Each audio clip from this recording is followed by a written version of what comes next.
Hi everyone, this is Monica Agrawal, lecturer in commerce from GGSSS Hisar. तो my dear students, आज हम next chapter करने जा रहे हैं जो कि स्टाफिंग का ही एक पार्ट है। लास्ट हमने अपना वीक में किया था कि स्टाफिंग क्या होती है, मैनेजमेंट का एक इम्पॉर्टेंट फंक्शन था। ठीक है, आज हम उसी से रिलेटेड एक नेक्स्ट चैप्टर करने जा रहे हैं, दैट इज़ सिलेक्शन। तो चलिए आगे चलने से पहले हम एक बार टॉपिक्स पे नज़र डालते हैं कि आज हम कौन कौन से टॉपिक्स करने वाले हैं। देखिए, आज के हमारे टॉपिक रहेंगे, हम करेंगे मीनिंग ऑफ सिलेक्शन, कि सिलेक्शन का मतलब क्या है, उसकी डेफिनेशन के बारे में हम पढ़ेंगे। साथ ही हम बच्चों देखेंगे कि उसका प्रोसेस कैसे रहता है, कि किस तरीके से आप सिलेक्शन करते हैं, ये भी हम इसमें देखेंगे। और लास्ट उसमें हम क्या करेंगे, थोड़ा सा ट्विस्ट डाल रहे हैं हम इसमें देखेंगे कुछ MCQs को हम डिस्कस करेंगे। ठीक है, जो आप चैप्टर मैं आपको पढ़ाने जा रही हूँ, जो इस चैप्टर को हम थोड़ा सी चीज़ें डिस्कस कर रहे हैं, उन्हीं से रिलेटेड हम कुछ MCQs करेंगे जिसमें मल्टीपल चॉइस क्वेश्चंस होंगे आप लोगों के, और आप लोगों को साथ में जज करना होगा कि कौन सा आंसर है, और साथ ही मैं उसका आपको आंसर भी बताऊँगी। तो इससे हमें ये पता चलेगा कि पूरा लेक्चर में आपको क्या चीज़ समझ में आई है और क्या चीज़ समझ में नहीं आई है। ठीक है, तो चलिए let us start with meaning. देखो बच्चों, हमने अब तक किया था मैनेजमेंट का जो फंक्शंस होते हैं, वो कितने फंक्शंस हैं, 5। ठीक है, किसने दिए थे ये, हेनरी फ्योल की एक डेफिनेशन के अकॉर्डिंग भी हम इसको कह सकते थे, है ना, planning, organising, and third function was staffing. Staffing क्या था कि जिसमें हम लोगों को नियुक्तियां देते हैं, अपनी जो भी हमारी इसमें बिजनेस में हैं पोजीशंस हैं, उनको क्रिएट करना और उन पे लोगों को अपॉइंट करना। क्योंकि खाली अगर आपने पोजीशंस क्रिएट कर ली और लोगों को अपॉइंट नहीं किया उसमें, तो बात तो नहीं बनेगी, है ना। तो उसके लिए फिर हमारा क्या चीज़ आ जाती थी, हमने देखा कि स्टाफिंग में हम सबसे पहले एक रिक्वायरमेंट देखते थे कि हमें अपनी कंपनी में कितनी चीज़ों की रिक्वायर है। चीज़ यहाँ पे चीज़ नहीं, मतलब कितने लोगों की रिक्वायरमेंट है, कितनी हमारी पोजीशंस हैं, कितने लोगों को हम अपनी फर्म में रखना चाहते हैं। ठीक है, फिर हमने उसमें स्टेप किया रिक्रूटमेंट। अब रिक्रूटमेंट में क्या था कि हम उसमें लोगों को खोजते हैं कि कहाँ से किस तरीके से वो आए, ज़्यादा से ज़्यादा अप्लाई करें। उसके लिए हमने इसके सोर्सेज भी किए थे।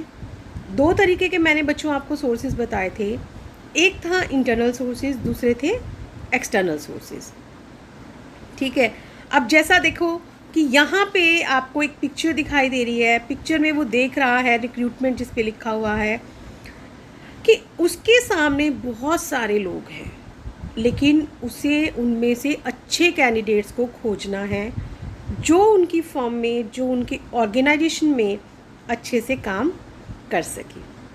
अब सिलेक्शन क्या है, देखिए यहाँ पे आपके पास बहुत सारे लोग हैं, है ना। रिक्रूटमेंट में आपके पास बहुत सारे लोग हैं, आप देख रहे हैं उनको कि कौन से अच्छे कैंडिडेट्स रहेंगे। लेकिन सिलेक्शन में हम क्या देख रहे हैं कि सिलेक्शन में आप देखिए कि यहाँ पे एक पिक कर लिया गया, मीन्स कि जितने लोग हमारे पास थे उनमें से हम जो हमारे लायक कैंडिडेट्स हैं, जो हमारे ऑर्गेनाइजेशन के लिए अच्छे कैंडिडेट्स हैं, हम उनको सेलेक्ट कर लेते हैं, हम उनको चुनाव कर लेते हैं, हम उनको पिक कर लेते हैं, दैट इज़ सिलेक्शन। तो यहाँ पे मैंने आपको 2 पिक्स इसीलिए दिखाई हैं कि आपको यहाँ पे स्टार्टिंग से ही डिफरेंस पता चल जाए कि रिक्रूटमेंट और सिलेक्शन में डिफरेंस क्या है।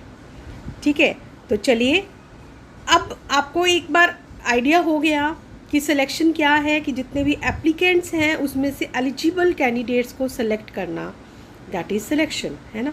तो चलिए फॉर्मली जो हम इसका मीनिंग करते हैं, देखिए बच्चों, मीनिंग में क्या चीज़ आती है, मीनिंग कहता है वो, selection is the process of picking और choosing the right candidate who is most suitable for a vacant job position in an organization।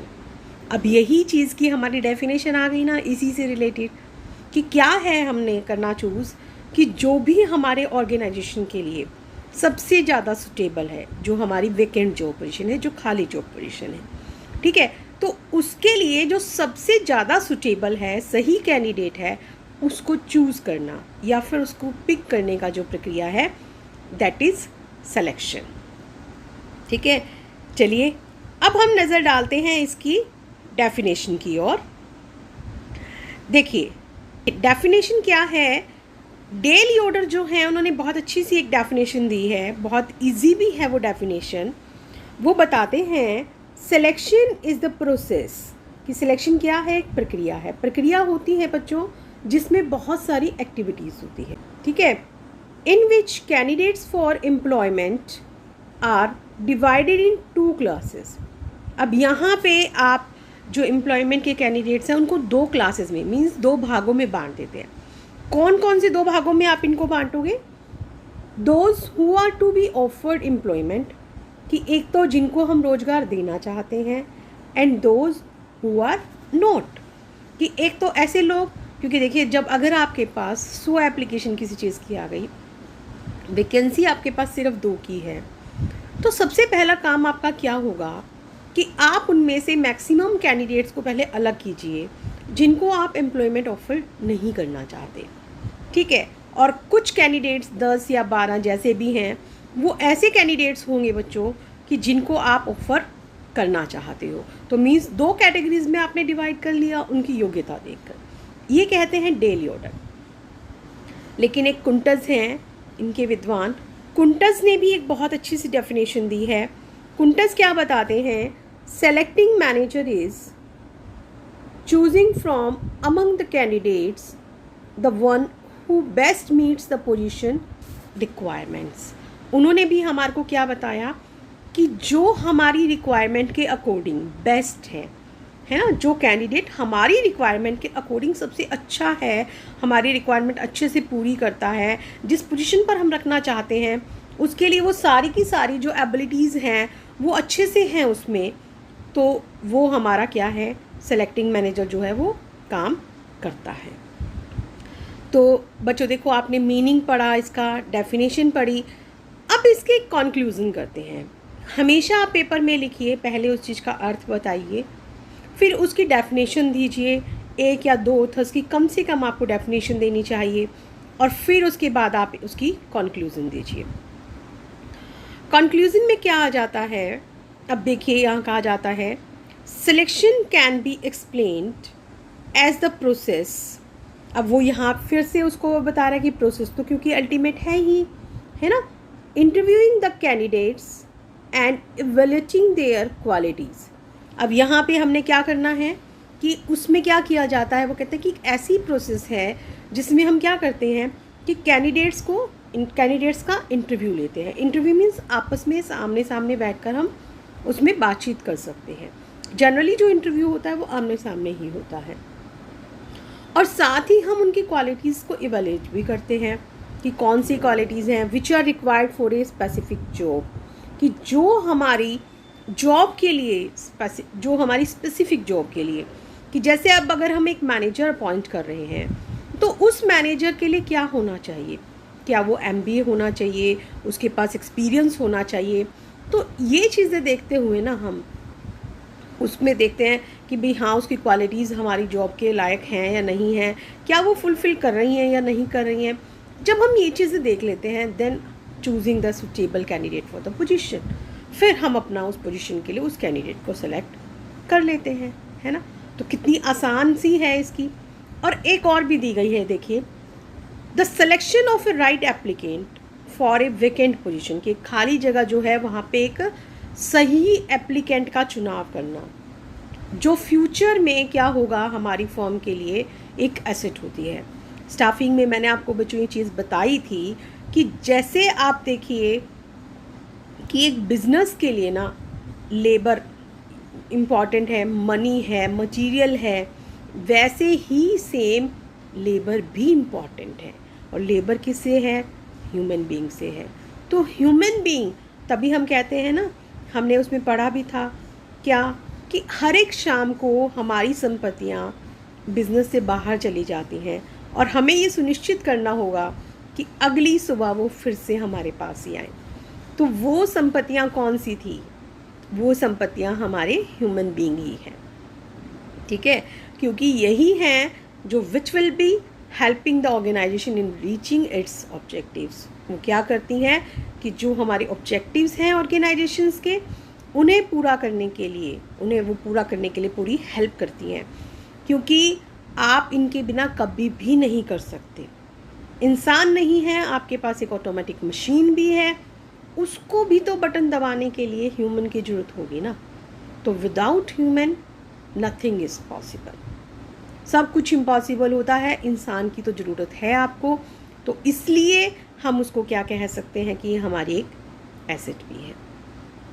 ठीक है बच्चों, तो चलिए अब हम चलते हैं अपने प्रोसेस की तरफ कि सिलेक्शन का प्रोसेस क्या है। अब हम इसमें 1 बाय 1 इसको पढ़ेंगे।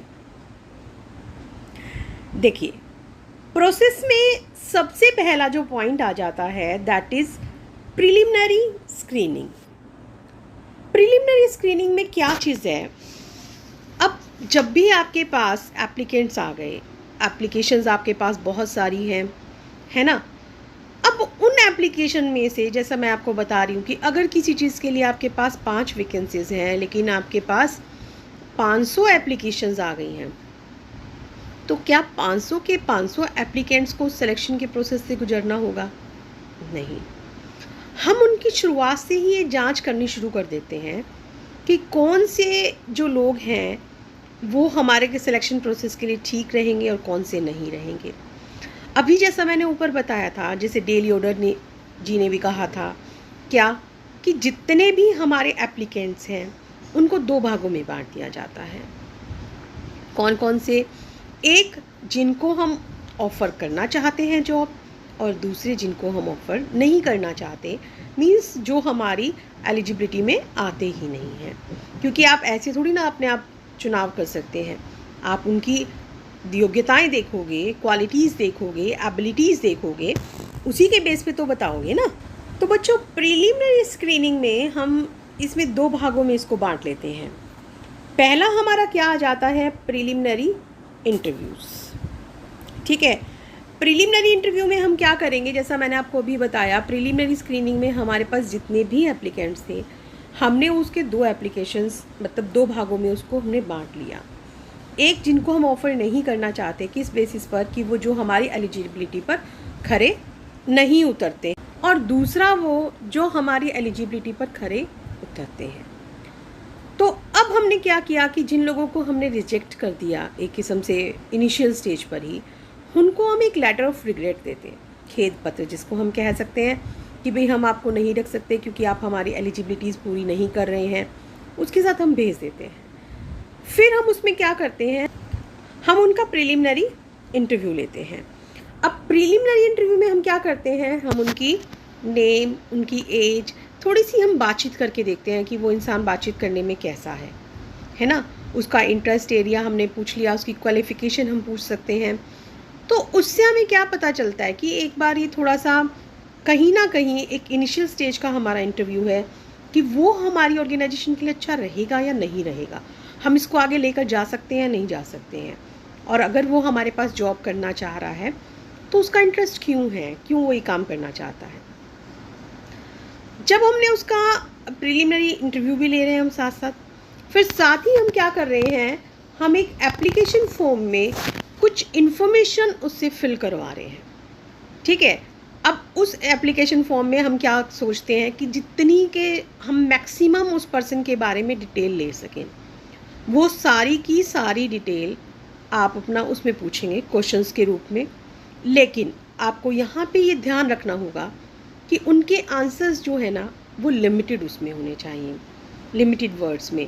ये नहीं कि बहुत बड़ी डिटेल में वो लिखे उसको ऐसे राइटिंग, नो, शॉर्ट में उसको जवाब देना होगा। और आप मैक्सिमम कोशिश ये करें कि आप उससे बहुत कुछ पूछ लें ताकि आपको उसके बारे में सब कुछ अच्छे से पता चल सके। आप जैसे उसकी क्वालिफ़िकेशन के बारे में पूछ सकते हैं, आप उसकी प्रीलिमिनरी जो भी है पर्सनल इन्फॉर्मेशन है, आप उसके बारे में वहाँ पे उससे जानकारी हम लेते हैं। हम उसके साथ ये भी पूछते हैं कि वो कितने सैलरी पर हमारे साथ काम करने में पसंद करेगा। कि मिनिमम एक्सेप्टेबल सैलरी उसकी क्या होगी।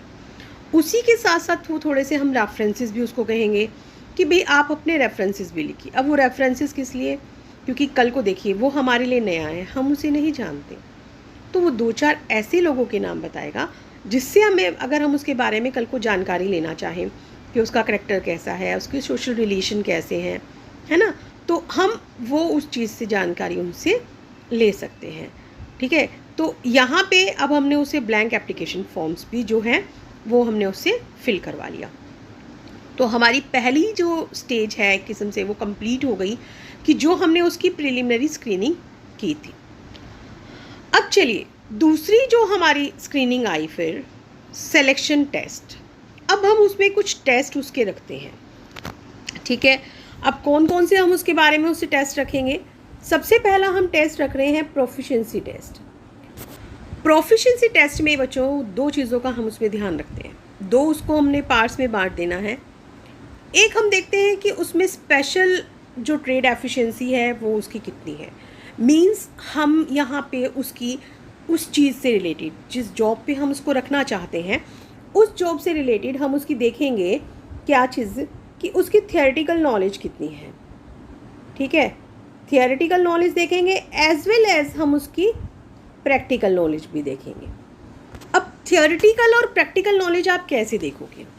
देखिए, अगर कोई आपके पास आया कि भाई मैं मोबाइल कंपनी है आपकी और मोबाइल का काम वो आप मोबाइल के लिए उसको रखना चाहते हैं, तो आप उससे पूछेंगे कि अगर मोबाइल में दिक्कत आ जाती है तो आप उसकी रिपेयर वगैरह कैसे करोगे। एक तो उसने हुआ कि वर्बली आपको बता दिया कि भाई ऐसे ऐसे अगर कोई सॉफ्टवेयर उड़ गया है या कोई हमारा एकदम से ख़राब हो गया, उसमें वायरस आ गया, हम कैसे डाटा ले सकते हैं, उसको कैसे हम ठीक कर सकते हैं। एक तो वर्बली बताना और एक उस चीज़ को करके देखना, दोनों में बहुत डिफरेंस होता है ना। तो वहाँ पे हम क्या कर सकते हैं, थियोरेटिकल नॉलेज में तो हमने उसको सिर्फ वर्बली पूछ लिया।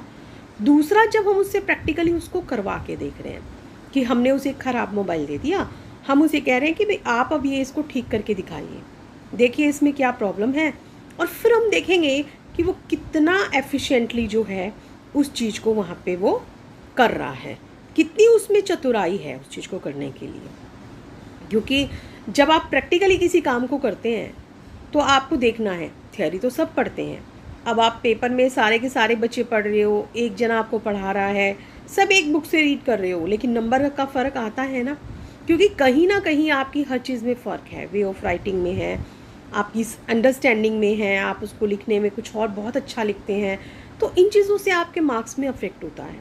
तो इसलिए हम उसकी वहाँ पे, और पेपर में आप कितने टाइम में क्या चीज़ किस तरीके से अटेम्प्टेशन करते हैं उसका भी मैटर करता है।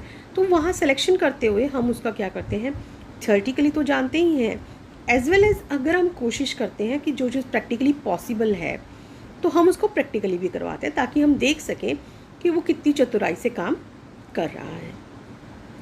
दूसरा फिर इसमें टेस्ट क्या आ जाता है, साइकोलॉजिकल टेस्ट। अब साइकोलॉजिकल टेस्ट में हमारे को क्या देखना पड़ेगा, उसमें बहुत सारे टेस्ट होते हैं साइकोलॉजिकल में। हम जैसे उसका इंटरेस्ट देख सकते हैं कि भाई इंटरेस्ट कितना है, कैसा इंटरेस्ट है उसका काम करने में, वो उस इंटरेस्ट लेता है या नहीं लेता है ना, कितना उसको सेटिस्फेक्शन मिलती है। देखो, काम करने में भी क्या बात होती है, जो काम हमें अच्छा लगता है हम उसको करके बड़ा सेटिस्फाइड होते हैं, बहुत अच्छे ढंग से करते हैं। एक हमें काम का प्रेशर दे दिया जाए जिसको हम नहीं करना चाहते, ठीक है हम काम करेंगे लेकिन हम उसको दिल से नहीं करेंगे तो वो काम उतना अच्छा भी नहीं होगा, है ना। तो यहाँ पे ये फ़र्क हो जाता है। दूसरा फिर साइकोलॉजिकल टेस्ट में क्या आ जाता है, जैसे इंटेलिजेंसी चेक करना। इनके लिए छोटे छोटे बच्चों अलग टेस्ट होते हैं कि इंटेलिजेंसी में हम देखते हैं कि कोई चीज़ वो सीखना चाहता है किस तरीके से है ना, कि जो उसमें है एप्टीट्यूड टेस्ट है, वो उसमें एक लर्निंग कैपेसिटी को देखती है कि जो इंसान है वो उसकी लर्निंग कैपेसिटी कैसी है, कितनी जल्दी वो उसको सीख सकता है। और साथ ही हम उसकी पर्सनालिटी भी टेस्ट करते हैं। पर्सनालिटी में हम देखते हैं कि वो और लोगों से कैसे मिलजुल कर रहता है, बातचीत करता है, तो उससे रिगार्डिंग भी हम उसके टेस्ट ले सकते हैं, तो वो भी ले लेते हैं। अब अदर टेस्ट में क्या आ जाता है, अदर टेस्ट में बच्चों आ जाता है कि जैसे हम उसका लिखने का तरीका चेक कर सकते हैं कि उसको नॉलेज कितनी है, लैंग्वेज पर कमांड कितनी, क्योंकि जब आप किसी को रखते हो तो आप उससे कोई रिपोर्ट तैयार करवाओगे, कुछ भी तैयार करवाओगे ना, तो वहाँ पे आपको ये चीज़ देखनी पड़ेगी कि भाई वो कितने अच्छे से कमांड है, अपनी बात को कितने अच्छे ढंग से वो लिख सकता है, जनरल नॉलेज भी उसे कितनी है, ये चीज़ भी हम मैटर करते हैं। तो फिर इस तरीके से करके यहाँ पे उसका जो है सेकंड स्टेज हमारी पूरी हो जाती है, जो क्या थी हमारी सिलेक्शन टेस्ट। अब थर्ड स्टेज हमारी क्या आती है, एम्प्लॉयमेंट इंटरव्यू। अब ये स्टेज हमारी आ गई है एम्प्लॉयमेंट इंटरव्यू। अब एम्प्लॉयमेंट इंटरव्यू में हम क्या चीज़ देख रहे हैं, अब क्योंकि वो हमारे प्रिलिमिनरी भी, अभी आप कहेंगे कि प्रिलिमिनरी भी तो हुआ था, वो जस्ट एक इनिशियल स्टेज पे था, लेकिन जब वो हमारी हर चीज़ पे तकरीबन एक इंसान खरा उतरता जा रहा है, अब हम उसका प्रॉपर एक इंटरव्यू लेते हैं। अब हम उससे आमने सामने बैठकर आराम से बातचीत करेंगे, हम उसका प्रेजेंस ऑफ माइंड चेक करेंगे, हम उसका इंटरेस्ट देखेंगे, एक हमने पूछना, एक हमने वैसे टेस्ट लेना, एक बातचीत में बहुत कुछ पता चलता है। हम उसका मैच्योरिटी लेवल देखेंगे, हम उसकी देखेंगे कि उसकी मेमोरी कितनी सही है, कितनी याददाश्त उसकी है, काम करेगा तो याददाश्त भी तो होनी चाहिए ना, कि बिल्कुल वो ना हो। तो यहाँ पे हर चीज़ को हम उसमें चेकअप करेंगे उसका।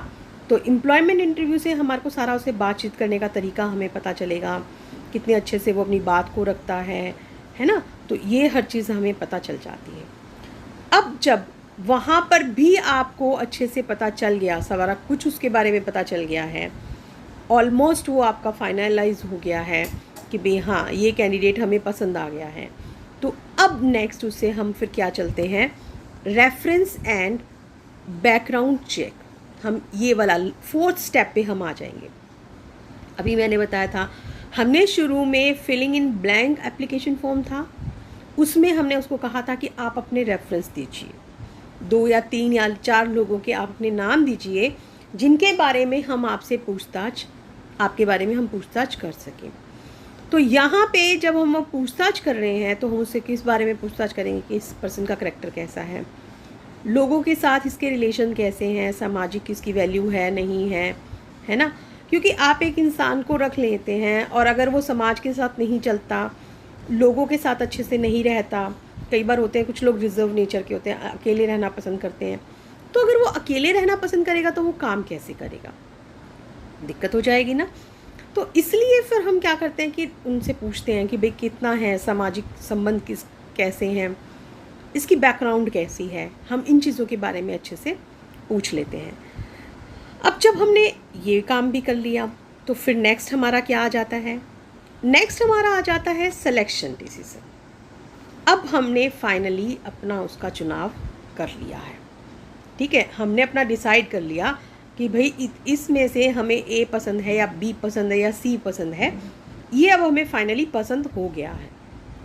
जब वो फाइनली पर्सन हमें पसंद हो गया है तो फिर अब हम उसको किस चीज़ के लिए बोलेंगे, हम उसको बोलेंगे बच्चों मेडिकल एग्जामिनेशन के लिए। हम कहेंगे कि अब आप अपना मेडिकल एग्जामिनेशन कराओ। अब आप सोचोगे मेडिकल किस लिए, अरे ये तो देखना पड़ेगा ना कि उसे कोई बीमारी तो नहीं है, अगर बाय चांस भगवान ना करे कि उसे कोई ऐसी बीमारी हो जो दूसरों को भी लग सकती है तो दिक्कत हो जाएगी, या फिर कोई ऐसी बीमारी है कि जिससे वो काम ना कर सक रहा हो, कि जो हमें लॉन्ग रन में आगे दिक्कत दे रहे, तो हम ऐसे इंसान को अपॉइंट नहीं कर सकते। तो इसके लिए क्या होता है कि आजकल ऑलमोस्ट सभी जॉब्स में क्या होता है कि आपका पूरा प्रॉपर मेडिकल एग्जामिनेशन करवाया जाता है। जब आप मेडिकल अपना एग्जामिनेशन करवा लेते हैं देन आपको जॉब ऑफ़र किया जाता है। अब आपको एक अपॉइंटमेंट लेटर दिया गया कि भाई ठीक है, अब आप यू आर सिलेक्टेड और आप इस दिन से अपना काम करने के लिए आ सकते हैं, आप अपनी जॉब ज्वाइन कर लीजिए, आपकी नेचर ऑफ़ ड्यूटी ये रहेगी, आपको ये काम करना होगा, इतने बजे से इतने बजे तक आपको आना होगा, वो सारी चीज़ हो जाती है। अब लेकिन यहाँ पे जब आपने उसे जॉब ऑफ़र की तो ये उसकी भी ड्यूटी बनती है कि वो वैलेंटाइन ऑफिस में आए और अपना काम करे। And the last is contract of employment. फिर लास्ट में हमारा बच्चों क्या आ जाएगा कि अब उनके बीच में आपस में एक कॉन्ट्रैक्ट हो जाएगा जिसमें सब कुछ हमारी जो है ना वो डिटेल हो जाती है कि जॉब का क्या नाम रहेगा, किस पोजीशन पे हम उसको रख रहे हैं, उसकी रिस्पॉन्सिबिलिटीज़ क्या क्या होंगी, और साथ ही उसको हम कितना रेमुनेशन देंगे, अलाउंसेस कितने रहेंगे, कितने घंटे वो काम करेगा, अगर उसे छुट्टी लेनी है तो किस तरीके से क्या रूल्स रहेंगे, कोई लड़ाई झगड़ा हो जाता है तो उसके लिए कैसा सिस्टम रहेगा, डिसिप्लिन का क्या सिस्टम रहेगा, और अगर वो नौकरी छोड़ के जाना चाहता है तो क्या सिस्टम होगा, और अगर कंपनी उसे निकाल रही है तो क्या होगा। तो इस तरीके से करके हम अपनी क्या करते हैं, एक सिलेक्शन प्रोसीजर जो है हमारा वो पूरा हो जाता है। हम लोगों को अपनी उन्हीं जिस जॉब के लिए हम उसे चाहते थे, जिस पोजीशन पे हम रखना चाहते थे, उसके लिए हम अपने लोगों को सेलेक्ट कर लेते हैं। तो चलिए बच्चों, अब हम जो अपना करने जा रहे हैं, अब हम इससे रिलेटेड थोड़े से MCQs डिस्कस करते हैं, जिससे आपको पता चलेगा कि आपको अब तक क्या समझ में आया और क्या नहीं आया। ठीक है, तो चलिए फर्स्ट क्वेश्चन है आपके पास, the recruitment and selection process aimed at right kind of people, कि जो रिक्रूटमेंट है और सिलेक्शन का प्रोसेस है उसका एम क्या है कि सही प्रकार के लोगों को जो भी है लेना उद्देश्य है ना। तो आपके पास जो ऑप्शंस हैं एट राइट प्लेस, सही स्थान पर, एट राइट टाइम, सही जगह पर, टू डू राइट थिंग्स, कि सही काम करना, and all of the above. Fourth option है कि या ये ऊपर वाले सारे। तो बच्चों देखो कौन सा लगता है आपको इसमें।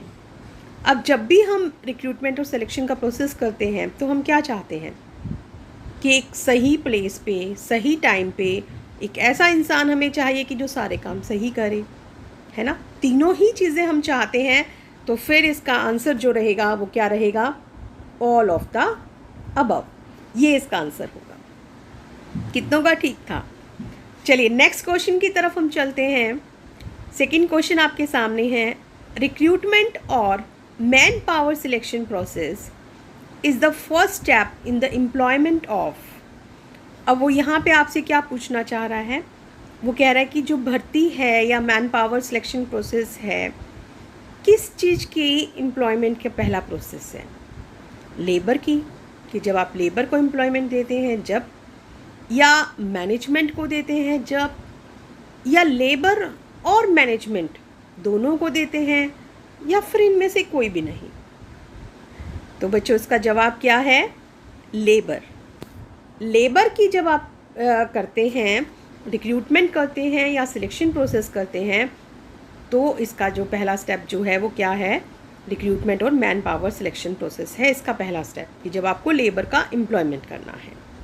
ठीक है, चलिए अब नेक्स्ट क्वेश्चन है हमारे पास, the poor quality of selection will mean extra cost on dash and supervision. तो अब यहाँ पे हमारे पास क्या चीज़ आ जाएगी, वो कहता है कि अगर सिलेक्शन की पुअर क्वालिटी है तो इसका मतलब किस चीज़ पे एक्स्ट्रा कॉस्ट आएगी हमारी, कि एक तो सुपरविज़न पे एक्स्ट्रा कॉस्ट आएगी, और उसके साथ साथ किस चीज़ पे कॉस्ट आएगी हमारी,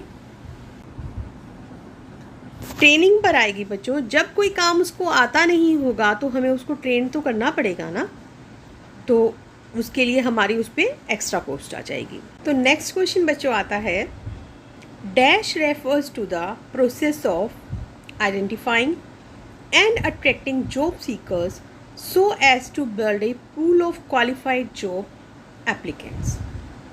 इन जो चार नीचे आपको दिए गए हैं, इनमें से ऐसा कौन सी चीज़ है जो ये चीज़ का प्रोसेस बताती है कि जॉब सीकर्स और आपको क्वालिफाइड जॉब एप्लीकेंट्स कहाँ होने चाहिए, उनके बीच में एक ब्रिज तैयार करना। एक किस्म से हम कह सकते हैं कि पूल बनाना, है ना। सिलेक्शन में तो हम सेलेक्ट कर लेते हैं।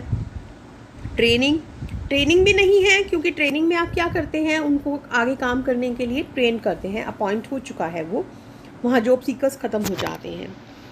रिक्रूटमेंट, हाँ रिक्रूटमेंट इसके लिए सही जवाब है, क्योंकि यहीं पर आप लोगों को कहते हैं कि आप यहाँ पे अप्लाई कीजिए, जॉब अप्लाई करिए आप। हम ऑर्गेनाइजेशन के लिए उनको मोटिवेट करते हैं ना, कि ताकि वो आए, डिफरेंट सोर्सेज से हम उनको देखते हैं। तो इसका सही जवाब जो है वो क्या है, रिक्रूटमेंट। चलिए अब नेक्स्ट क्वेश्चन की तरफ चलते हैं हमारे। Dash are forms that are looked upon as head hunters, raiders and parrots by organisation which lose personnel through their efforts. अब यहाँ पे ऐसी कौन सी फॉर्म है जिन्हें हम एक हेड हंटर्स, रेडर्स और पेरेट्स के द्वारा देखते हैं, मतलब इन्हें ये माना जाता है क्योंकि ये अपने पर्सनल एफर्ट्स से जो भी है, जहाँ पे जब ऑर्गेनाइजेशन नहीं कर पाता तो ये फर्म जो है ये रिक्रूटमेंट में हमारी हेल्प करती है। दैट इज़ जो उसके नाम से ही है, रिक्रूटिंग फर्म्स। रिक्रूटिंग फर्म इसके लिए सही जवाब है। क्यों?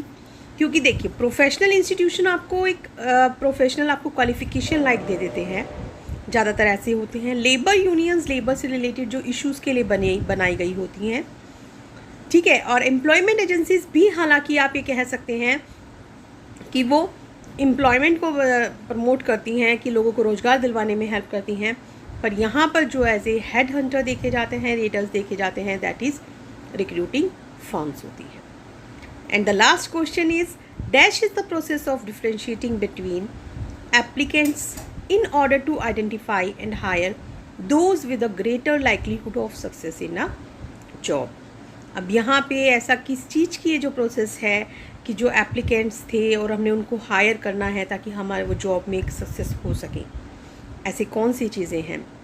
दैट इज़ सिलेक्शन, जो हमने अभी किया है ना, कि इसी में हम करते हैं ना कि जितने हमारे पास लोग हैं उनमें से हम बेस्ट का चुनाव करते हैं ताकि एक फर्म जो है वो अच्छे से सक्सेस हो सके।